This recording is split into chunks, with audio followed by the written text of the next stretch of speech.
everyone, and welcome to Make It Mindful, Insights for Global Learning, the podcast for globally minded educators seeking thoughtful conversations about how education can adapt to an ever-changing world. I'm Seth Fleischauer, former classroom teacher turned founder of an international learning company specializing in the teaching of global learning. Together, we explore the interconnectedness of people, cultures, and systems, and how these relationships shape transformative ideas in education. Each episode features educational change makers whose insights lead to practical solutions and lasting impact. And today's guest is Chris Brida, a district administrator at Portland Public Schools in charge of CTE, AP, and IB, the alphabet soup of positions, career technical education, advanced placement, and international baccalaureate. Chris Brida, welcome to the Chris, welcome to the podcast. Thanks for having me, Seth.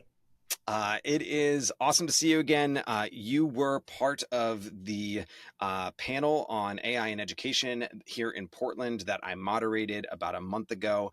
So if listeners were listening a couple episodes back, they may have heard your name pronounced incorrectly as Chris Brida. But I really enjoyed talking to you there. I enjoyed talking to you in our prep conversation where we got into a lot of the other things you do with your job, which are lots of them. Yep. Obviously it's not just the alphabet soup. There's a whole bunch of stuff that goes into even just CTE. And one of the things that popped up, that bubbled up in this conversation, was your work on public-private partnerships.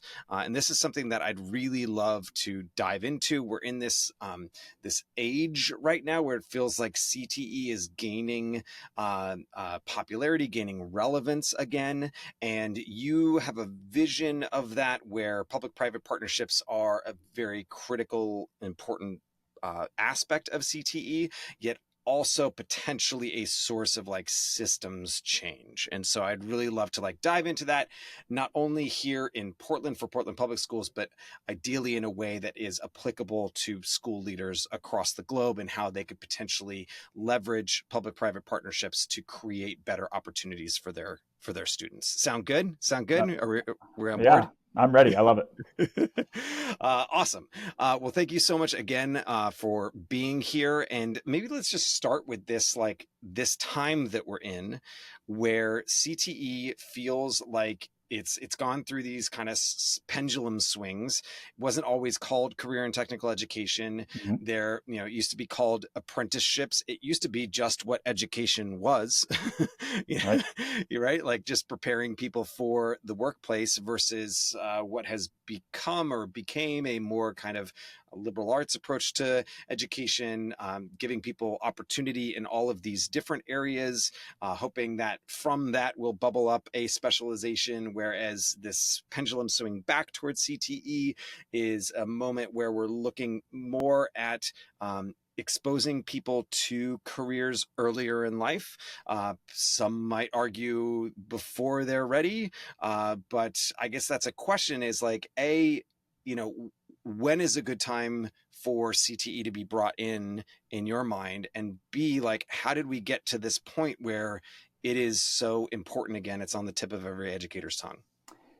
Yeah, I think so. So we capitalize CTE really at the high school level. So career and technical education, very formalized as a high school sort of specific thing. But I think the sort of reality of doing career connected learning is a K-12 experience. And so I think that we have gotten to this place where the traditional approach that we wait until high school for students to access career education at all is too late in the process. And so the career connected learning spectrum really spans from awareness through exploration and then preparation and readiness. And so K-5 is a perfect time for students to become aware of careers. And that is the sort of play-based learning that incorporates problem solving and teamwork, being connected to potential careers in that way. And so students are getting exposed to careers. They know about careers. This is like the old school parents come into a second grade class and talk about their jobs kind of model.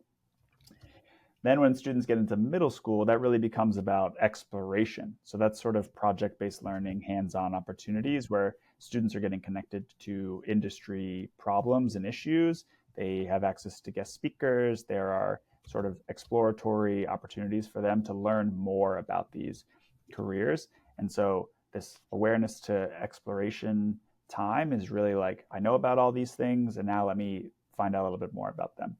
And then by the time they get to high school, that's really about the work-based learning, internship, apprenticeship, industry recognized credential sort of model.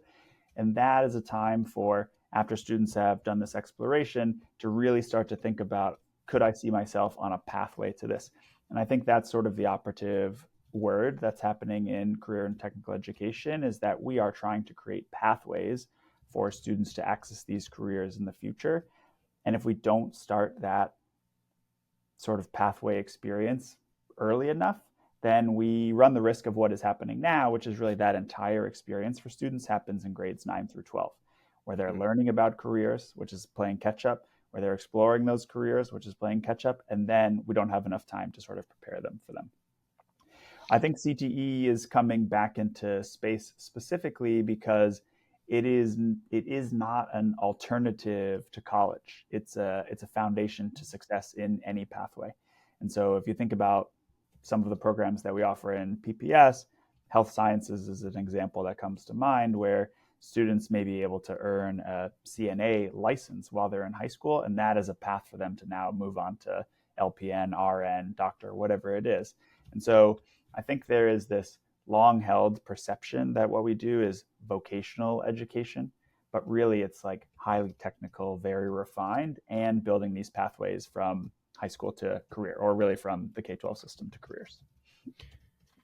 Okay, I have like 19 more questions, but I think the one I'm going to start with is at the end. There is this idea, yeah, that vocational school almost had this this like, you know, stink on it, right? That it Right. was like something bad, and if you couldn't hack it academically, that you would go to vocational school. Obviously, the perception around that has really changed. Is it just that we see the utility of this in a way that we didn't before? Is it the like the diminishing ROI of incredibly expensive college paths? Mhm. Like why now do we see that that this uh, zooming in and doing specific training for a specific pathway as opposed to learning generalized subjects is the best way to prepare our kids for a future? Yeah, I think one of the points that you made about the diminishing ROI, I mean, the cost of college we know is skyrocketed. Students and families are really starting to think about their return on that investment. I think that employers across the country are also sounding the alarm on Hmm. this major skills gap that is starting to emerge. And there's a lot of research about the sort of middle skills gap, which is this set of jobs that are highly technical but don't require a college degree. So those could be in things like cybersecurity or aviation or manufacturing or construction, where students need some specific technical skills but don't need the sort of broad-based general curriculum that they may get at a traditional four-year university. That's where there's a growing and emerging gap in our country, and those jobs are high wage and high demand. And so there is a need, I think, to pivot our system to more align with what the world of work is going to need. CTE is best positioned to do that because its intention is to create pathways to high wage, high demand jobs. And so I think as many of these jobs are opening, as the boomers are retiring from a lot of these jobs, there's just a significant need for today's students to fill a lot of these positions. And you see this really across the news now, is students are seeing the trades as a valuable pathway to living wage and sort of economic mobility in a way that they really haven't before, or maybe since the pendulum swung away from that model, when we called it vocational education. Yeah, I mean, it's interesting because the way we're speaking about it here, it feels like CTE in some ways is the most responsive part of education, Mm-hmm. right? That like it's the part of the educational system that is actively taking its cues from what is actually happening in the real world, whereas the rest of education is just sort of like, yeah, this has worked for 150 years, let's keep That's doing right. this, Yep. you know. And the reason is because it has to, right? Like that's its job, is to like prepare people for these careers. um when you talk about the skills gap, like that the alarm that's being sounded by industry, students are showing up without something. What are they showing up with instead? Like, what do they have that careers don't need? And what do they not have that careers do need? Yeah, so some of my dissertation research is about a set of schools around the country that have flipped their academic model so that the career focus comes first and the core academic experience comes second. Hmm. Meaning that, let's say you enrolled in a school that has an aviation program in this model, that means your math, your science, your English, and your social studies is also about aviation. And so when we think about writing or we think about reading, there is a very different version of reading and writing that exists in these highly technical fields. Being able to read a novel is very different than being able to read a manual, right? And so even the vocabulary level, the sort of literacy skill required to be successful in a lot of these technical careers is shifting in a way that is going to require students to make the application of their core academic experience to these career paths.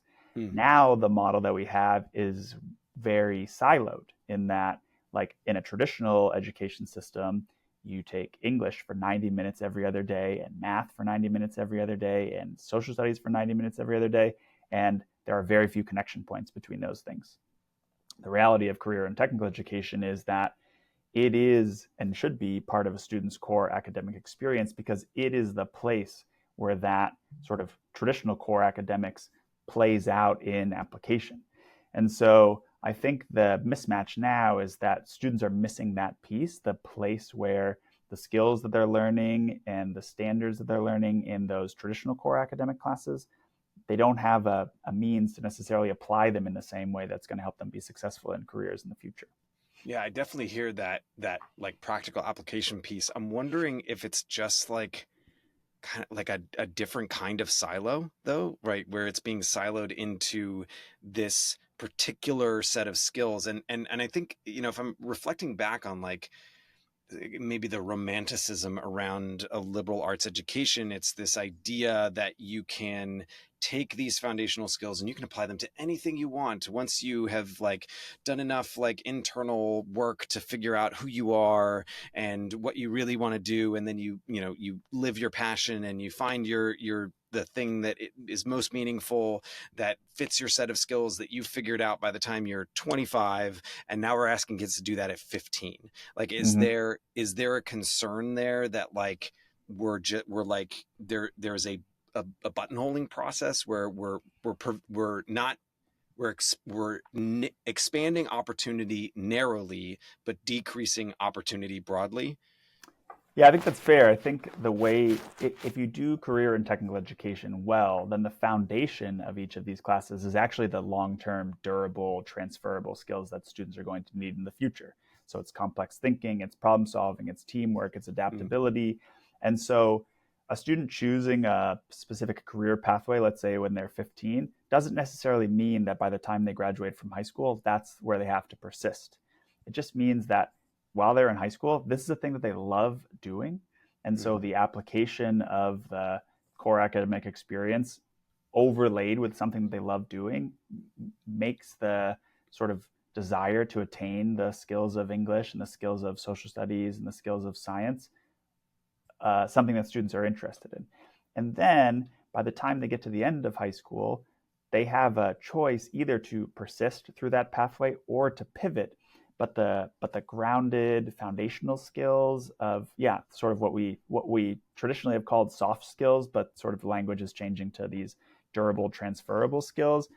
That's the piece that is maintained so that they can make a different choice into a 4-year university, a 2-year opportunity, or straight into the world of work, which is also a reality for many of our students. Yeah, Yeah, and let's talk about that world of work, because part of the dissertation you're currently getting at the University of Kentucky, go Wildcats, Go Wildcats. is in this realm of like public-private partnership. And when we were at our session on AI in education, one of the things you said, and I feel like any discussion of education like eventually gets to this point where it's like, well, the whole system's kind of broken. And it was funny too, because I feel like the audience was sort of like, you guys are educators, you can fix this, Right. right? Like Yeah, yeah. we're like, yeah, we're just people up here. But one of the things that you said that I thought was so intriguing was this idea that public-private partnerships could be either part of or a driver of some systemic change within education, and I'd love to explore that. So what what makes a good public-private partnership, Hmm. and how can that how can the amalgamation of all of those lead to systemic change in education? Yeah. So I'm going to sort of go back to the beginning part of my career and run the Right. trajectory to like sort of what my belief is. So I started my career as a teacher in Baltimore, and I was at a full service community school. And at that full service community school, there were 80 partnerships built in. And those Mm. partnerships mostly were about helping students overcome the barriers to be successful in school. So that could have been the United Way was a partner, and they ran a daycare where students who had children could have their students in the school building at a daycare that was run by the United Way. Or the Maryland Food Bank ran a food pantry. So the school served as a community hub, and the entire community around that school sort of wrapped its arms around this high school and said, this is not just a place where students are going to sort of engage in the 9-12 education world, but it's also going to be a resource to the whole community. So that really, from the very beginning of my career, I just knew that there were other people outside of the system that I could call on to help support in my classroom, should I need, or with a specific student, or what have you. Another great example in that model was the University of Maryland's School of Social Work put 5 or 6 interns in our school. So now suddenly the mental health capacity of our school grew a ton. Students are doing their sort of practical experience in partnership with our high school, and they're sort of treating the mental health needs of a lot of our students. So that was my experience in Baltimore. And then I came to Portland. Portland is a very different context, a very different place, and is a bit more provincial in that it's super neighborhood focused. Our schools are very neighborhood focused, and so that is like what wraps around. And it has some similarities to the model in Baltimore, except for the partnership piece. The partnership piece that's missing here is that we don't often look outside the system to the folks who are doing good and meaningful and important work that can play a role inside the system. So I started my dissertation. I'm in year 3 of this program. And really, my interest is in an effort to finish my dissertation, specifically about the role and influence of external partnerships in career and technical education. But broadly speaking, I'm really interested in the role that partners play in the system as a whole. And so I think partnerships can be defined in these sort of 5 categories. In my world right now, really it's kind of 3, which is industry partners, post-secondary partners, and community partners, sort of the nonprofit, culturally specific partners. But then I think there's also a role for government, depending on the context of your system. And then there's a role for sort of cultural institutions. And so my interest is really in how to develop a stronger career and technical education system by leveraging the expertise of those partners in the way that we do our work. And so for industry partners, that's really about changing the system to be workforce development. So that whatever 3-year pathways that we offer or 4-year pathways that we offer at the high school level are the beginning of whatever industry is going to need in the future. So we've created mutual beneficence between career and technical education and industry by positioning ourselves as being the beginning of a workforce development strategy for industry. Second player is post-secondary partners. They want students who are prepared to enter their institutions. And so again, for us, it's about ensuring that our 3 years or 4 years lead students to the first year of whatever program they choose, should they choose to go the post-secondary route. So that means we think about our pathways as being potentially 6-year pathways through the 2-year sort of technical college, community college system, or 7 or 8-year pathways through the 4-year system. And so if I'm thinking about my engineering programs in career and technical education and PPS, when students leave or graduate from a high school, are they ready for Portland State University's first year of engineering or Oregon State University's first year of engineering? So it's critical that there's a relationship between the post-secondary partner and the career and technical education team to make sure that that continuum sort of exists. And then the last piece is the community partners. Fundamentally, one of the things that community partners are interested in is economic mobility for the members of their community. And so career and technical education, which provides access for students to get high wage, high demand jobs, is a way for that to happen. And so the way that we think about community partners is really about being the guardrails almost for these pathways to help support students with whatever sort of their needs are to make sure that they're staying on these high wage, high demand pathways. And so when we think about partnerships and what makes effective partnerships, it's more about what the K-12 system does as a partner. Because I think the reality of the word partnership is, in the past, K-12 systems inherently have been takers of that relationship. We look outside to the partners and we say, how much can we possibly extract from this relationship to benefit our students? But the sustainability of effective partnerships is really about ensuring that we're equally part of the equation. And so when we think about framing it as workforce development, and we think about framing it as pathways to post-secondary education, and we think about framing it as as economic mobility, then we're positioning ourselves to be a partner in return. And so I think that's where the sustainability comes from. And then there's one more piece, but I want to make sure I give you time to get a question. Yeah, no, that's awesome. What I'm hearing is that, first of all, it creates sustainability to make sure that you're not just taking, that there's reciprocity, right? That's right. Yep. And what you're talking about is essentially acknowledging the fact that there is a continuum, and simply speaking to the relationships that are necessary in order to make sure that that continuum exists and is not just two halves that are smashed together. And it feels like there's a lot of just information that you need from the first year engineering course at the community college, from the industry professionals in terms of what kinds of skills are needed for those people, from the community in terms of the types of initiatives that they're currently working on that you can help be a part of. So is it just a matter of like having that information? Is there, and then, within reciprocity, there's something that you're getting too. And I understand that like just asking for stuff is not the way to create a sustainable relationship, but what are you getting from the industry partner, from the post-secondary partner, that is allowing you to speak to this continuum that, if it is established, is what is best for the students? That's a great question. And so I think that for what I am interested in building, the sort of long-term vision I have for this entire model is that there needs to be a ecosystem built around each of our pathways. Okay.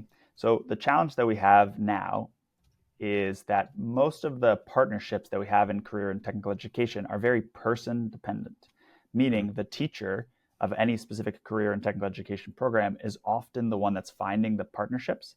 And then if that teacher leaves or retires or whatever it is, so too go away those partnerships, right? And so the challenge that we have is that we have an expansive career and technical education program in PPS. There are 79 pathways, and the partnership model comes too late. And the asks of partners has come too late, in that we should have built them with the partners from the beginning so that they would be teacher agnostic and school agnostic, and are more about the program and the pathway itself, regardless of what school it is and regardless of who's in charge of it.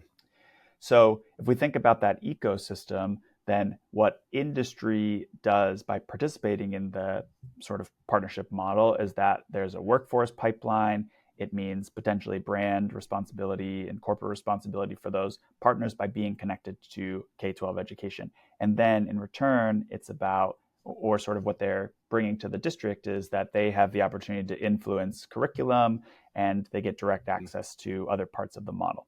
For the post-secondary partners, that's the increased enrollment pipelines from the K-12 system into their universities and some opportunities for authentic engagement with students who will become their students. And then similarly for us on our end, working with the post-secondary partners means like access to enhanced research in these specific areas and what's emerging and what's coming, sort of just building a relationship with them to strengthen connections between the university system and industry, right? So the reality of building this ecosystem is not just that everyone is benefiting from working on CTE, it's that they're also benefiting from working with each other.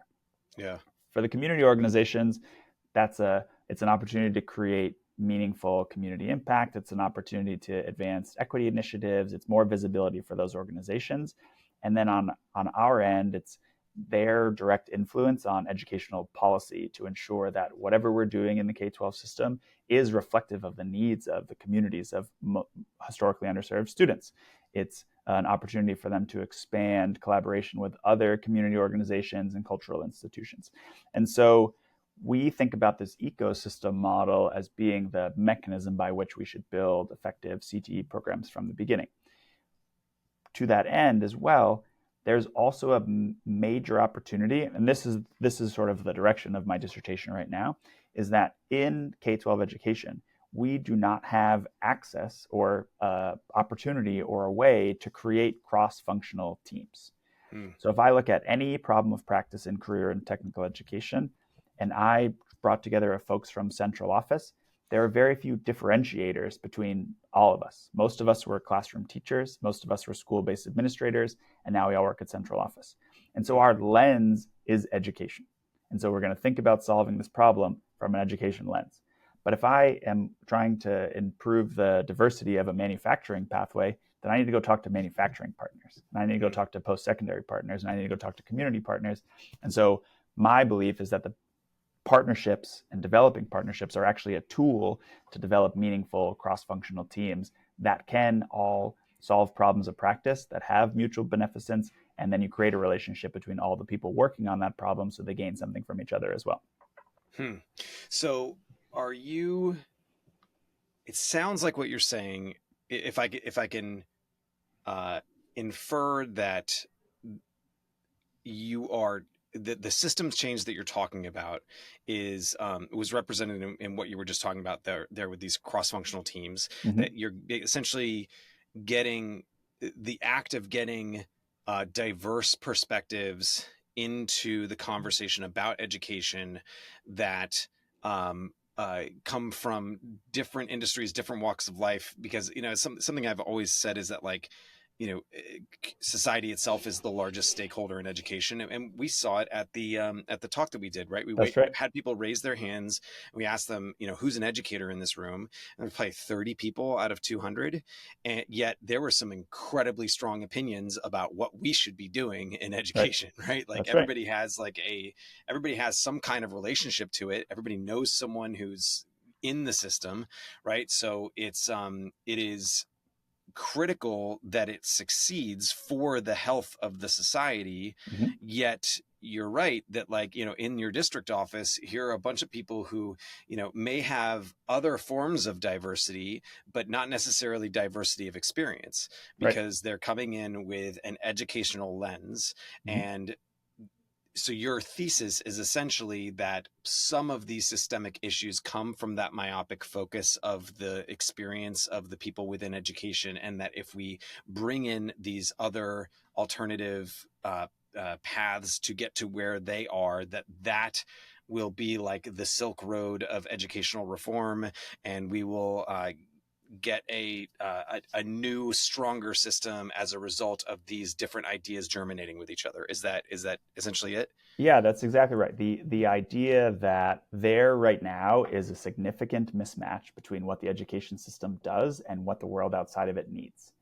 And Mm, so, if we're going to build an education system for what the world outside of it needs, then it's not just about bringing these people to the table for their perspectives, like these partners to the table for their perspectives.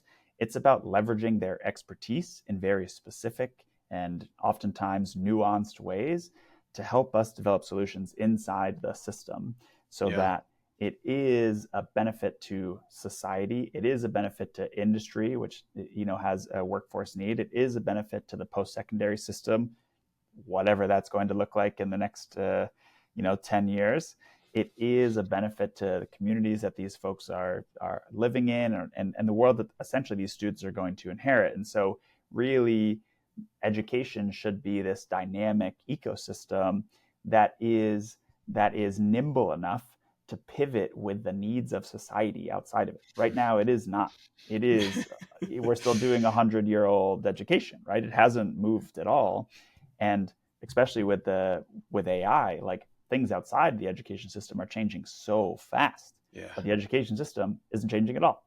And yeah, so there's a need to sort of think about both personal, local, and immediate. What does Portland need from this next generation of students? What does the state of Oregon need from this next generation of students? What does our country need from the next generation of students? However, sort of broad or sort of really narrow you want to make that focus, it's yeah. that there isn't a there isn't a there isn't a match right now between what we're doing and what's needed. And so the partnership model and this idea of creating these cross-functional teams is to bring new expertise into the system.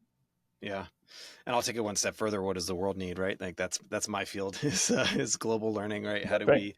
How do we prepare students for an interconnected world where um, we are ideally going to have like cross cultural, cross functional teams of Yes. people Yep. solving Such a good people's point. problems, Yep. right? And those cross functional teams, that's like, I mean, that's a dream of any workplace, right? Like to be able to have people in these different silos that you inevitably have to organize in order to create a system that is functional. But the ability of those teams to work with each other to solve more holistic problems. Mm-hmm.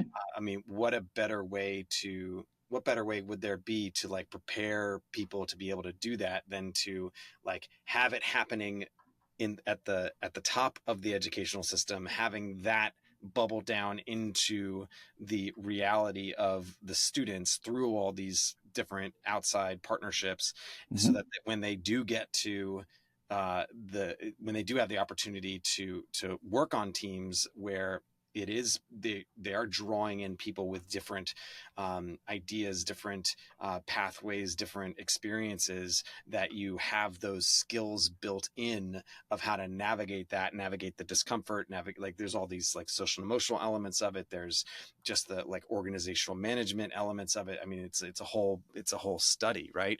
That's right. But what better way to like what better gift to the world, right? To be able to like give people the opportunity to solve in social groups of diverse people the problems that are facing us in social groups as diverse people, right? And the education system is the upstream solution, right? Yeah, Like we're doing this very reactive thing later. Like organizations are having to upskill their own employees because like there's a skills mismatch, or community organizations are like working in the community because like we've missed an opportunity to really bring them along in the K-12 system. So there's a there's an early investment, I think, yeah, that industry could make in the K-12 system, and that the K-12 system could effectively make it itself by opening the door to a lot of partners. That is an upstream solution, so that we're not reacting and we're doing yeah, this more sort of proactive approach to like, are we preparing these kids for society, an increasingly global society, a society that has significant needs that we're not meeting? Like, we got to start that in kindergarten and not yeah. once they're out of college or whatever it is. Like, we're doing this too late. And so you're in this position now where you have this impact on a district level. You Mm-hmm. came all the way back from that school in Baltimore that was doing a really great job of this on a school level. Mm-hmm. how do you, like, you're doing this big systems thinking, but if you go back into the perspective of like, I'm a principal of a school and I'm trying to, I can't pull the levers of the district. I'm just trying to create this for my people. How do you, build something sustainable there? How do you make it so that it's not just a relationship based thing where when you lose a teacher or when the principal goes to another place, like it all crumbles? Yeah, I think it goes back to identifying problems of practice that are going to have solutions that, if the school is able to solve it, it will have some impact on society in some way. And being able to identify the parts of society that it's going to impact these problems of practice and inviting those people to the table, right? Mm, So I think a lot of it is just being able and willing to open the door to mm, outside perspective. And that doesn't mean like have those folks come in, throw money at the problem and fix it. It means really taking time to understand that in order for this to work, you have to ask outside organizations to bring expertise to the table and then figure out how those areas of expertise work together. mm, And so when I think about like this at scale at a systems level, I'm even thinking about like, can I take 5 organizations that do very different things and think about how their areas of expertise, if I were to distill down any organization into the thing that they do most fundamentally well and pair those things together, sort of create this ecosystem, what is the thing that they could solve? So mm, you could think about like, hey, we have these great relationships with the community. What if those organizations came together and worked on something, collaboratively? What is that thing? Or on the flip side, I have this problem of practice that can't be solved by education alone. What is that problem of practice? And what areas of expertise am I missing in my building? And then go find those partners. mm. Because that's how you sort of begin to think about the relationship that diverse perspectives and diverse areas of expertise, that's the impact that can have when those things work together. So I think it's the same at like an individual level as it is Yeah. all the way to a systems level. And similarly, like that exists in school buildings as well. I think the challenge often that we have is that we distill folks down to their job titles. And so when we think about distilling folks down to their job titles, it's like, well, that English teacher's expertise is in English language arts, and that science teacher's expertise is in science. But they have other skills outside of that realm. Maybe it's graphic design, maybe it's, you name it, whatever it is. Like being able to sort of pick on some of those areas of expertise as well and make the internal system work a little bit better together instead of the career coordinator just focuses on this thing, the college coordinator just focuses on this thing, the student attendance coach just focuses on this thing. It's like, well, how do those 3 people work together to focus on one thing that, sort of benefits all of them, the students at the center? That's the change that I'm sort of pitching, is Yeah. that, like there's an opportunity here that we're missing to really start to pair people together. And what strikes me about that idea, that solution, is that it's essentially what we currently ask of our kids, but we Right. don't practice it on our own. Mm-hmm. Like we're like teachers are very siloed in their own classroom, yet here we are like, you should work together. You should practice the curiosity. You should seek out answers from diverse partner, like all this stuff. Yet it's like, you know, adolescents more than anything are thirsty for authenticity, right? So like Mm-hmm. to hear someone like say essentially do as I say, not as I do, it would be so much easier if we did. And and we could just say, see, this is Yep. modeling what we're talking about here. And the sort of real reality, and this is an important one, is that teachers are overworked, they're burnt Mm, out, they're, like the system isn't working for them anymore, but there are resources outside the system that could be supporting that. And I think yeah. that's an opportunity as well. As like we need to reimagine the sort of connection points that we make in the sort of broader community ecosystem that support some of those challenges as well. Like think about bringing a bunch of folks outside the district in with areas of expertise that are maybe analogous to teacher burnout and have them work on how to solve Mm, teacher burnout. mm, Like then you have a varied perspective on how to do it, and not education saying this is how to solve teacher burnout, because we haven't figured that out, especially yeah. post pandemic. Yeah. Interesting. Oh, I love it. Well, is there any place that you'd like our listeners to find you on the internet? Do you have like social handles that you'd like people to check out? Yeah, find me on LinkedIn. Awesome. Well, thank you so much for being here. Thank you, as always, to our editor, Lucas Salazar, my advisor, Deirdre Marlowe. To our listeners, thank you for being here. If you'd like to support the podcast, please do tell a friend, follow us, leave a rating or a review. And remember that if you'd like to bring positive change to education, we must first make it mindful. See you next time.